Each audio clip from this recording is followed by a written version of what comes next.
Beaucoup de personnes pensent qu'après 50 ans, il est trop tard pour commencer le yoga, qu'on devient trop raide, trop faible ou qu'on risque de se blesser.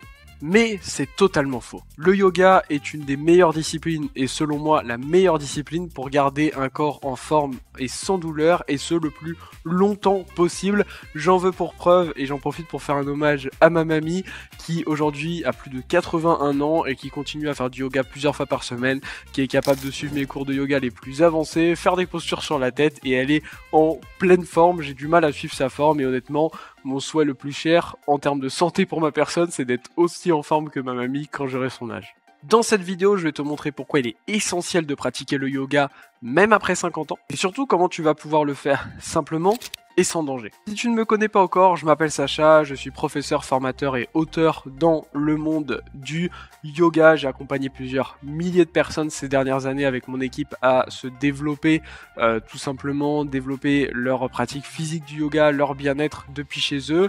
On a accompagné des élèves dans plus de 19 pays. J'accompagne également des profs à développer eux-mêmes leur activité. Je suis également auteur best-seller, notamment de mon livre qui s'appelle Mon guide de yoga à la maison et également un livre qui pourra intéresser un certain nombre d'entre vous potentiellement qui est le yoga sur chaise pour les seniors de plus de 60 ans. Donc ça vous pouvez le retrouver sur Amazon ou directement en librairie. Vous avez juste à demander mon livre donc de Sacha Yoga ou Sacha Herpin, ça dépend des livres. Il y en a qu'on a mis à mon nom, d'autres qu'on avait mis à mon pseudo. Bref, revenons à la vidéo. Avec l'âge, notre corps change naturellement en souplesse, en force musculaire, en équilibre, sauf si on agit pour contrebalancer ces effets. Et c'est là que le yoga est un véritable allié, seulement si on le pratique de la bonne manière. Qu'est-ce que j'entends par la bonne manière? C'est que traditionnellement, la manière dont le yoga est pratiqué, donc de manière traditionnelle comme je viens de le dire, ça a été fait il y a des milliers d'années et du coup c'est pas du tout adapté aux conditions de vie modernes où notre mode de vie actuel est complètement différent. C'est pour ça que j'ai dû façonner ma propre méthode de yoga, amener des nouvelles postures, changer complètement la manière dont c'était fait, parce que sinon c'était vraiment pas adapté. Tout ce que je vais te dire aujourd'hui, ça correspond avec ma manière dont j'enseigne le yoga et ne prends pas ça comme une généralité du yoga à part entière, ok?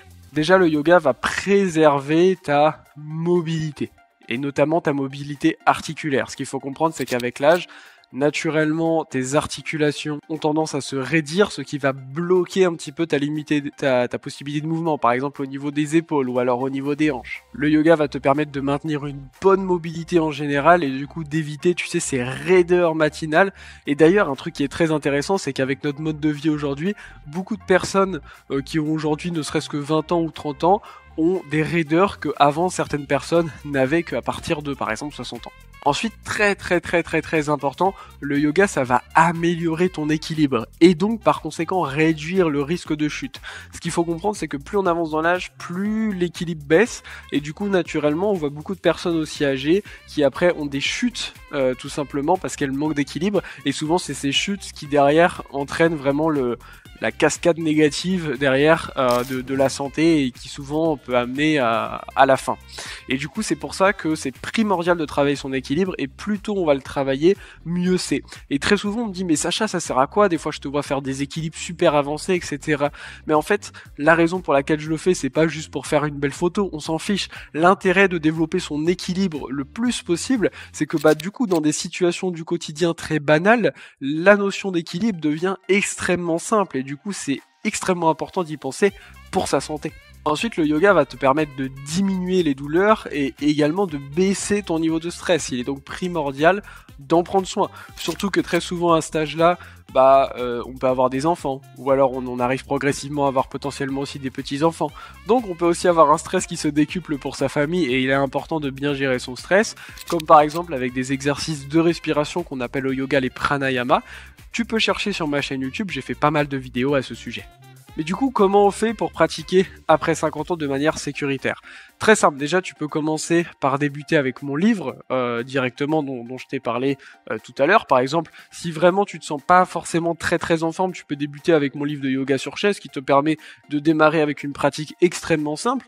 Maintenant, si tu te considères plus en forme que ça et que t'as pas forcément besoin de yoga sur chaise, l'important ça va être de suivre un plan progressif et d'y aller progressivement. Pour ça, tu retrouveras différentes ressources dans la description si tu veux aller plus loin avec moi, mais ce qu'il faut vraiment retenir, c'est qu'il faut vraiment suivre un plan de progression. Et très souvent au yoga, ce qui fait que les gens peuvent être découragés, soit parce que c'est trop dur, soit parce que c'est trop simple, c'est parce qu'il n'y a aucun plan de progression. Moi, j'amène la pratique du yoga un petit peu comme un sport, c'est-à-dire qu'il n'y a pas de compétition, mais on cherche une évolution. Ok. Et le souci, c'est que si tu commences avec des trucs trop faciles, bah, tu vas t'ennuyer, tu vas jamais évoluer. Et si tu commences avec des trucs trop durs, ça va te déprimer parce que tu vas dire oh mais je pourrais jamais y arriver. Donc il est important de commencer avec quelque chose qui correspond à ton niveau et ensuite d'évoluer de semaine en semaine et de mois en mois. Tu connais maintenant le plan exact à suivre pour évoluer, tu retrouveras différentes ressources dans la description. Je t'invite également à t'abonner à ma chaîne et à me mettre un petit pouce sous la vidéo, c'est très très important pour le référencement. Tu peux me laisser un petit commentaire en m'écrivant par exemple yoga, comme ça je sais que tu as vu la vidéo jusque là et je te dis à très vite, namasté.